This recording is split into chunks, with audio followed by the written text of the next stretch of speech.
I think it's not a horror show. I think it's much more of a character-based sci-fi, Amblin-esque kind of show. That's what really jumped out to me, and that's what really drew me in was the family aspect and what I got to do work with Yvonne and Ian and all those things. But when that genre hits, it can be magical for an audience. When I have been lucky enough to have something like that work, it can be really special. So I am looking for that too. Yeah, something that connects to an audience in that way we can all watch in a movie theater, and it's a different kind of experience when something in the horror space really works.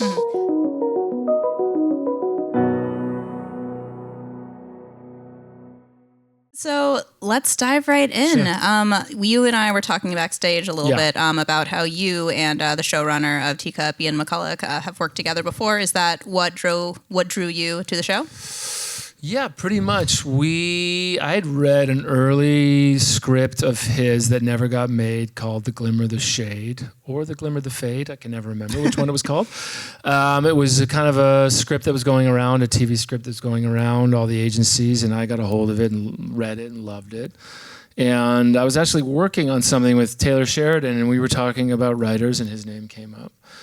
And I called him. We hit it off immediately. We started writing this other project together. Nothing really happened with that project. But I had heard, and this was like a Western. We were doing like a weird, crazy Western. And I'd heard he was doing something with James Wan in the horror space. And that just kind of hit my ear a little weird. I was like, well, that's not really what he does. But I thought, what I know of him, if he can bring some of that character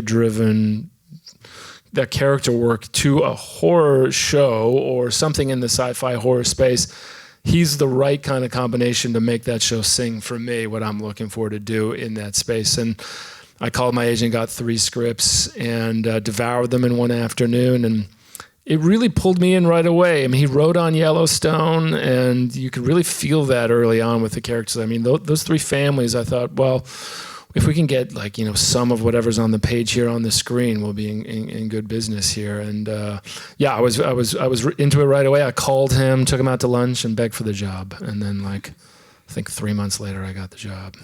Oh, that's kind of a long.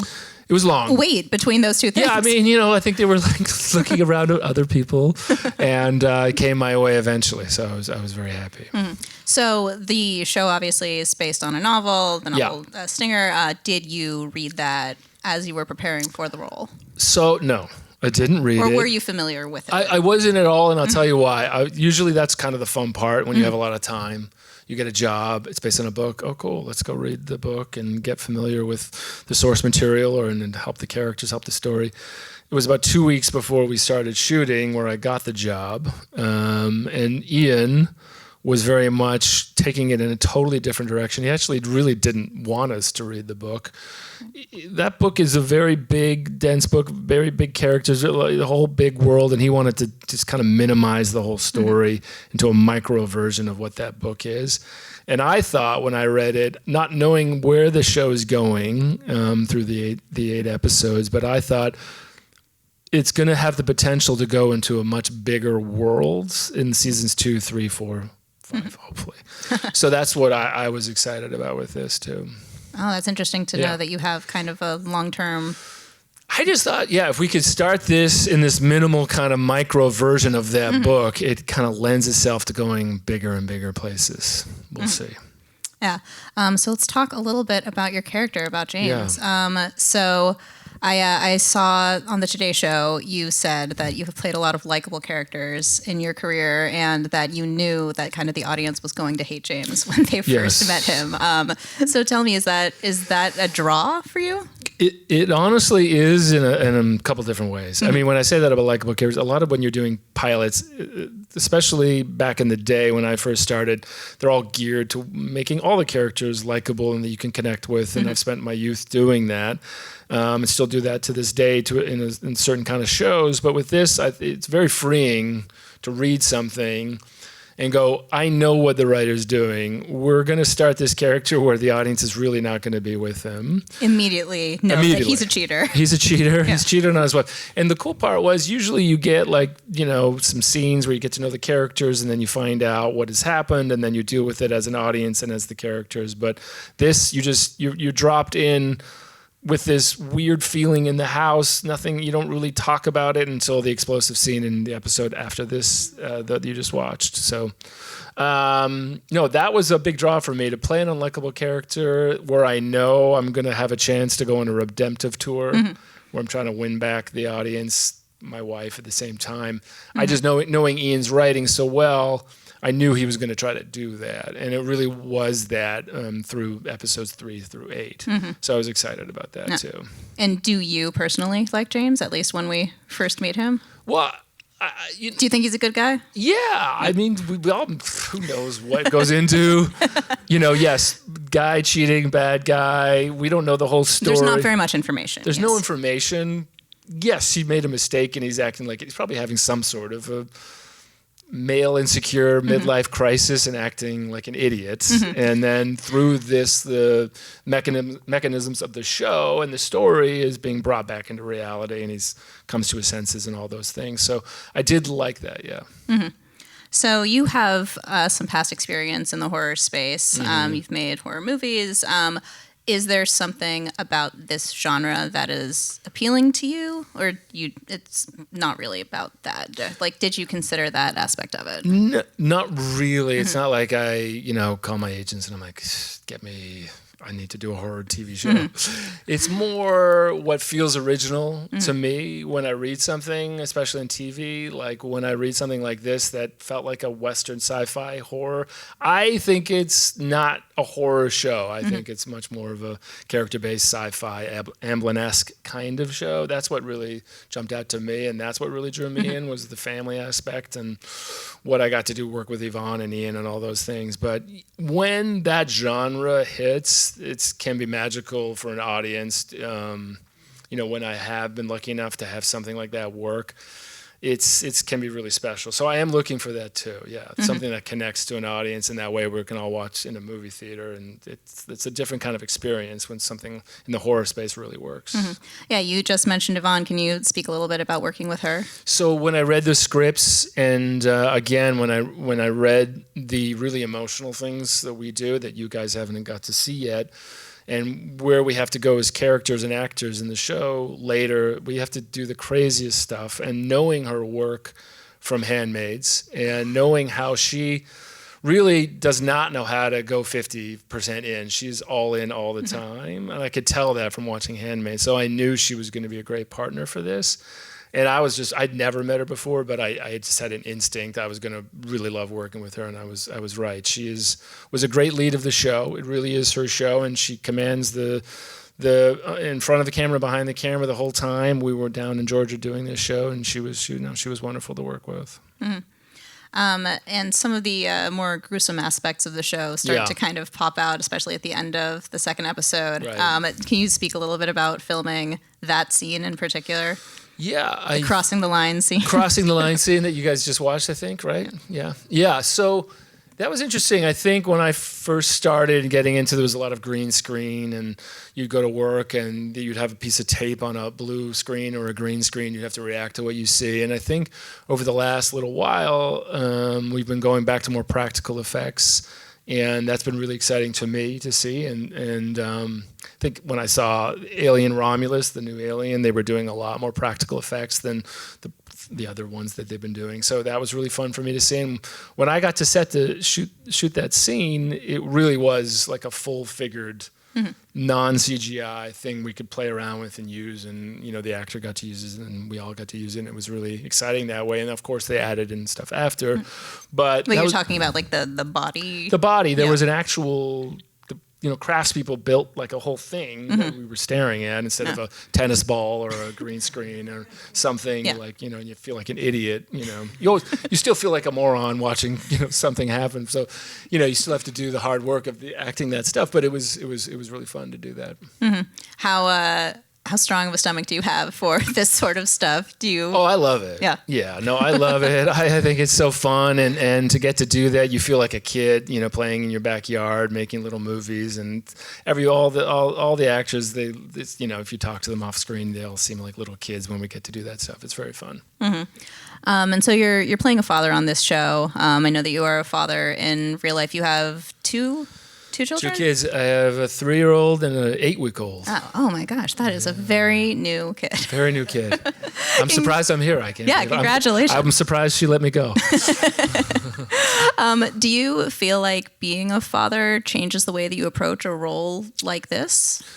Just instinctively, yes. I mean, almost like you have to do less work to get into the story aspects of children in danger and what that does to you. And it's interesting, when you go and do it now, having kids, and I played fathers when I didn't have kids, and it makes me want to go back and redo everything I did as a non-father, sort of cosplaying what a father would be in those situations. You just don't have it in your bones. As an actor, particularly on screen, you're always looking for that, that easy hit to get to that place that's just easier, and it definitely does that. When when we start this show and child's missing or child in danger, it just hits you in a much deeper place right off the bat, and you just try to let that play on camera. So how did you prep for this series? Was it, do you have a usual process that you follow when you're getting ready for a role? I think every job I do is different. I did a job a couple of years ago with David Cronenberg, and I had a lot of time for that. I had 6 months, and I worked with my acting coaches and a movement coach, and got onto the whole thing about getting into the script and the text and all the body work and all that stuff. And it was a deeper dive. Sometimes I read stuff now at this age and go, the more work you do, the worse you're going to make this in a way. And you're going to get in your head. You're going to start thinking too much. You're going to get self-conscious.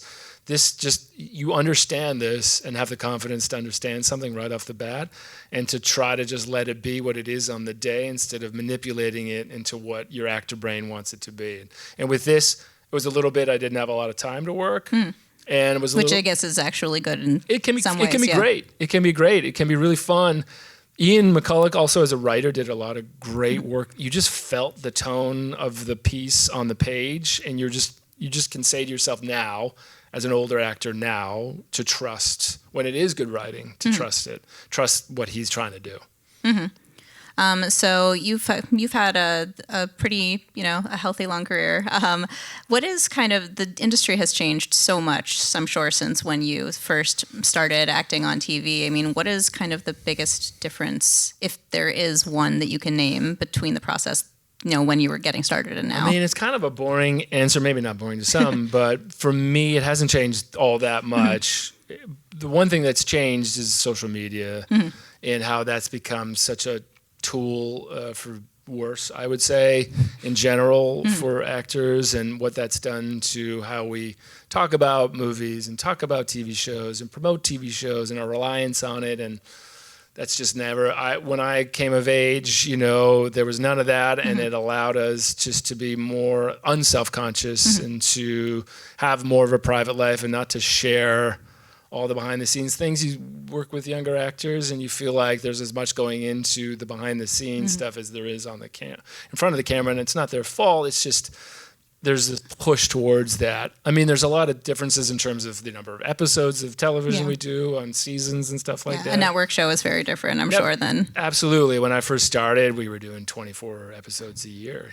Now, this is 8 episodes, and how that affects an actor's life and where we shoot and all those things is all real. But my job, I'm a lucky working actor, but that hasn't changed that much for me, Yeah, mentioning social media reminded me, you've spoken about very passionate Grey's Anatomy fans who have a lot of opinions about your character's relationship with Ellen Pompeo. Oh my gosh, it's hilarious. Yes. That part of it is actually, that's a different kind of thing. That's such a fandom, and their social media is a huge part of that show, and it really, all the other cast members are very involved in their social media stuff on that show. I am not, but that's a huge part of that show, and I was unaware of what having not done a show with a true huge fandom. That was interesting for me to be a part of and just to see how powerful that can be for a show. Well, Felicity must have had a very passionate fan base, but I guess maybe not as... Not the breadth. Yeah. It was like steroids for a show like, yes, if it came out today, it would be on Netflix and it would be massive, that kind of a show. That show was very successful and it permeated the pop culture, but it wasn't a huge rating show ever. Right. Like a lot of our favorite shows are. They're not huge rating shows. They just kind of permeate the zeitgeist a little bit. Looking back at Felicity, it catalyzed your career, I think, in a lot of ways. Do you have, one particular cherished memory kind of that comes to mind first when you're thinking about it? Yeah, I mean, not one particular. Just when we started that show, I had no agent, living on my mom's couch in Toronto. I just dropped out of theater school here, went home. 2 weeks later, I got a call to audition for that show, and it was... I think the casting director found my mom's phone number in the Yellow Pages the or Yellow something? Pages. Wow. Yeah. Called her and she was like, they want you to audition for this thing. I said, I don't want to do it. Somebody heard that I turned down the audition, got me the script, and I read it, and it was a magical script. I was lucky enough, I put it on tape, sent it down to J.J. Abrams' Mary's. 3 days later, I was in New York and hanging out with them and Kerry Russell and in this sort of, unique situation. If anything, what I remember is that kind of feeling where it was like you could kind of tell as a young person who didn't know any better that your life was sort of being altered a little bit. And I tried to go home at the end of the pilot, and they were like, no, you have to stay. They rented me an apartment and a car. Yeah. No, this is long term. This is it. So, that kind of memory is, it's a nice kind of thing. Yeah. Kerry Russell has a show on right now, too. Have you watched The Diplomat? I've not watched It's really good. I know. That's what I recommend it. Yeah, she's amazing. She was always an incredible, she taught me a lot about what it is to be a number one on the call sheet. Even back then, I still don't know how to do it like she does. She's incredible. She was amazing even then. She'd been, Mickey Mouse Kid, and she'd done a show before, but it really was her first big show. But I guarantee you on the set of that show, they all love her like crazy, as they did on Felicity. Yeah.